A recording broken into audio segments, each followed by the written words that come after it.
Chers auditeurs et auditrices de Radio Présence, bonjour.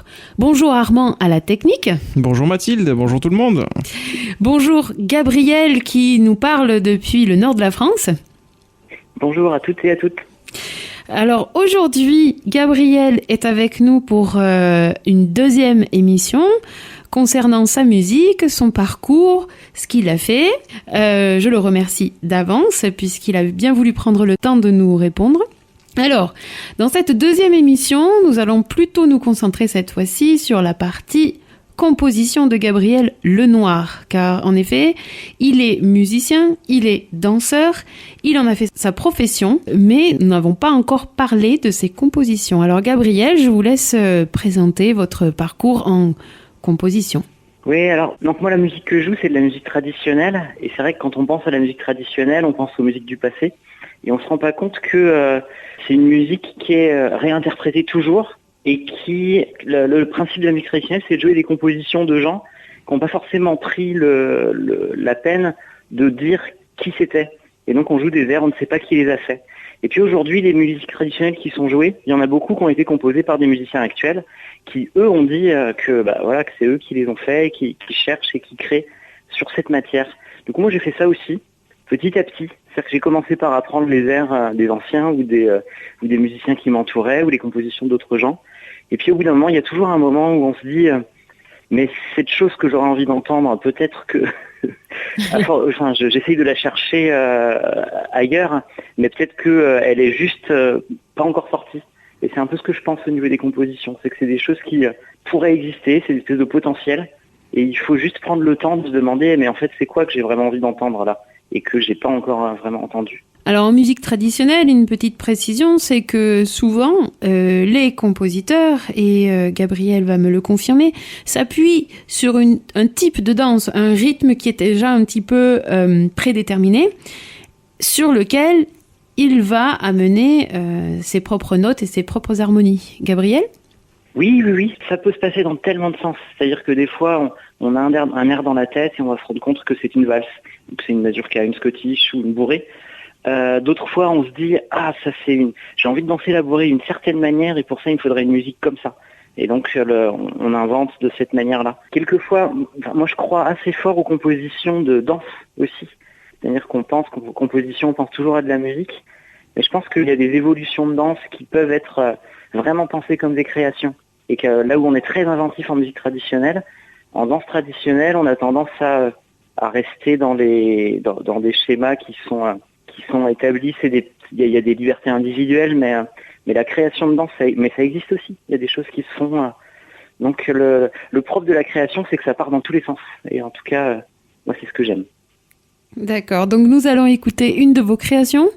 Oui, on va écouter un groupe qui est assez créatif, qui a la prétention de sortir un petit peu des cadres, parce que il ramène des instruments un petit peu différents dans la musique traditionnelle, comme le trombone, la trompette, le saxophone, la basse électrique, voilà, violon, percussion.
ça swing. J'aime vraiment beaucoup. Ça donne vraiment envie de danser. On aurait presque poussé les tables ici pour pouvoir danser. Alors, cette Scottish, si je ne me trompe pas, a-t-elle un nom, Gabriel? Oui, c'est la Scottish des terrils. Les terrils, c'est les petites montagnes qu'il y a dans le bassin minier dans le nord. Les mineurs creusaient, ils ramassaient du charbon, et puis ils sortaient plein de trucs de la terre, et ils en ont fait des tas. Et puis les tas sont devenus des petites montagnes, et dans le pays plat, qu'est le nord, les terrils, on les voit bien, et c'est devenu quelque chose qui nous plaît. Voilà, donc c'est la Scottish des terrils. Génial. Donc ça, c'est une composition de vous-même. Oui, oui, oui. Arrangée par la Cuivraille. Alors la Cuivraille, vous êtes combien de musiciens, si on peut les compter? On est 6. Vous avez des noms? Oui, c'est Michael Knockhart, maquet à la trompette, Florian Layem au saxophone, Constance Ageloli au trombone, Simon Froment à la basse, Nicolas Pincet à la percussion et moi au violon. On est aussi tous chanteurs et c'est un groupe avec des personnalités assez étonnantes et un mélange un peu explosif comme ça.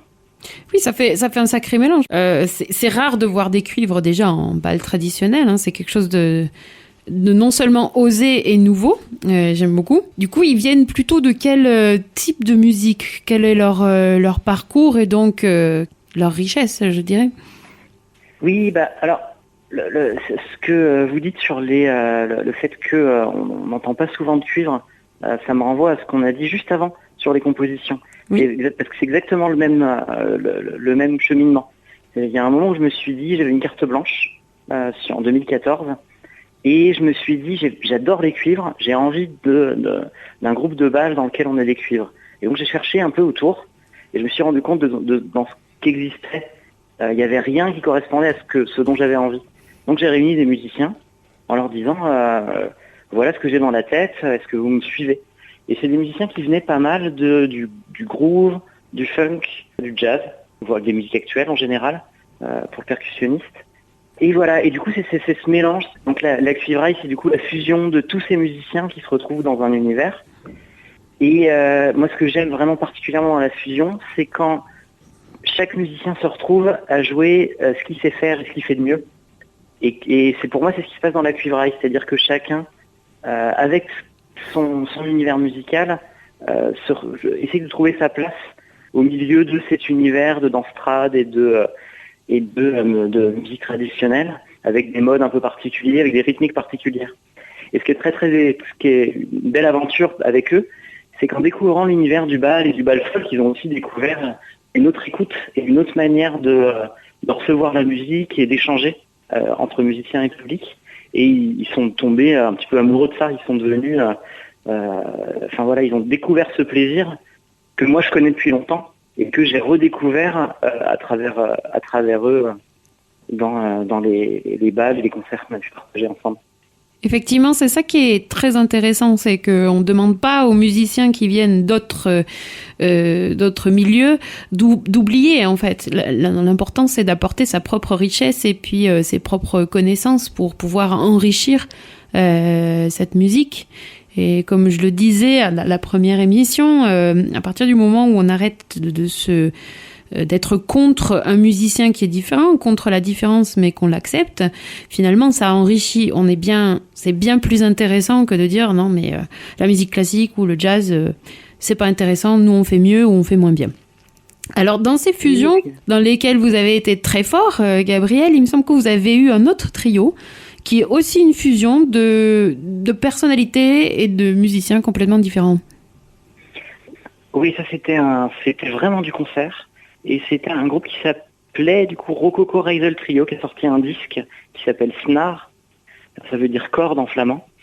Et c'est tout un univers de chansons traditionnelles flamandes, mais jouées de façon instrumentale et réinterprétées avec des nouvelles parties, avec des moments d'improvisation, avec un univers un petit peu fou comme ça. Enfin, ces chansons sont des histoires aussi, et les instrumentaux qui en sont sortis, c'est comme si on racontait l'histoire simplement avec les instruments. Voilà, la chanson qui va suivre, c'est l'histoire de Blanche Fleur, qui est une jeune femme. Elle est très amoureuse de son amoureux. Ses parents sont pas du tout d'accord. Et du coup, ils la vendent à un sultan très très loin. Et après, ils font croire qu'elle est morte. À ce moment-là, son amoureux traverse toute l'Europe pour aller chez le sultan et pour la retrouver. Et le sultan, quand il voit ces deux amoureux qui sont tellement beaux, se dit bon, allez, d'accord, qu'ils restent ensemble. Et voilà. C'est très sympa. Bah oui, en plus ça finit bien, c'est quand même pas mal. Oui. Et donc voilà, la musique qui suit, ça s'appelle Blanche Fleur et c'est cette histoire racontée en musique. Présence à Figeac 97.7.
Blanche Fleur de Rococo Rigel Trio avec Gabriel Lenoir.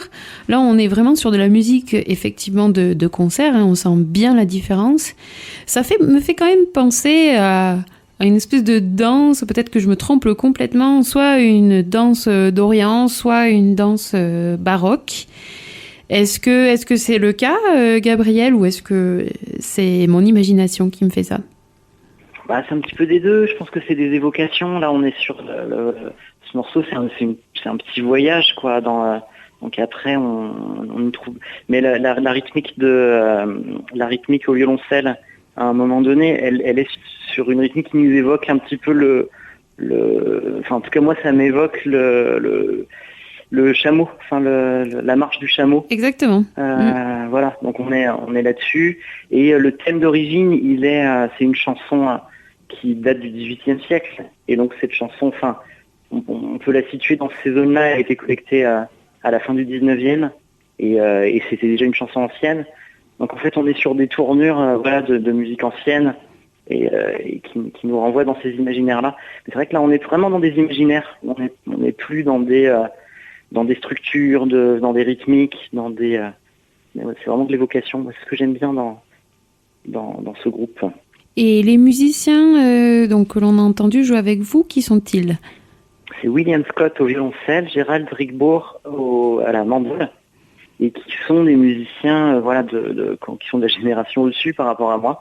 Et j'ai beaucoup aimé jouer avec eux, j'ai beaucoup appris de l'un et de l'autre. William, il a aussi, avec son violoncelle, il a fait beaucoup de chansons françaises. Et Gérald Rigbourg, c'est un des musiciens qui ont fait partie de la réinvention du folk dans les années 70. Donc il a aussi beaucoup fait danser, il a aussi cette culture-là et voilà, c'est lui qui a posé pas mal de briques sur lesquelles on a continué à s'appuyer après dans la région nord. Ah d'accord, donc en fait dans ce trio-là, vous êtes deux musiciens qui ont fait du bal traditionnel et qui viennent de cette musique-là, en fait. Oui. Donc avec vous, Gabriel, on passe à des régions géographiques différentes. Nous avons entendu parler de l'Irlande, du Nord. Là, nous avons fait un saut dans le temps avec des musiques qui sonnent 18e siècle. Et si je me rappelle bien, je vous ai aussi vu jouer dans des bals traditionnels du Poitou. Oui, c'est vrai. J'ai joué avec le trio Gardini pendant longtemps. Et aujourd'hui, je joue dans un groupe qui s'appelle Chai. J'ai joué dans aussi beaucoup d'autres formules. J'ai fait de la musique wallonne à un moment, du solo, de la musique d'Auvergne, dans un spectacle où on danse en jouant. Donc on est vraiment... pour moi, la richesse des musiques traditionnelles, c'est aussi toutes les différentes facettes. Et le Poitou, c'est une facette que j'adore, parce que c'est des danses qui sont très typées pour le violon. C'est un bonheur de les faire sonner au violon. Et dans le groupe Chai, on est 2 violons pour un accordéon, ce que je trouve un ratio assez équilibré. Oui, je trouve que c'est très bien. 2 violons pour un accordéon, il faut au moins ça, je pense. Oui. Et voilà, et c'est pareil, c'est des rythmiques très spécifiques qui sont la vendeux ou la maraîchine ou la marchoise, qui est la bourrée du Poitou, avec quelque chose de très dynamique. Ah ouais. Et c'est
Et c'est sur cette marchoise de Chaille avec Corentin Boiseau-Blaise, Benoît Gerbini et Gabriel Lenoir que nous nous quittons.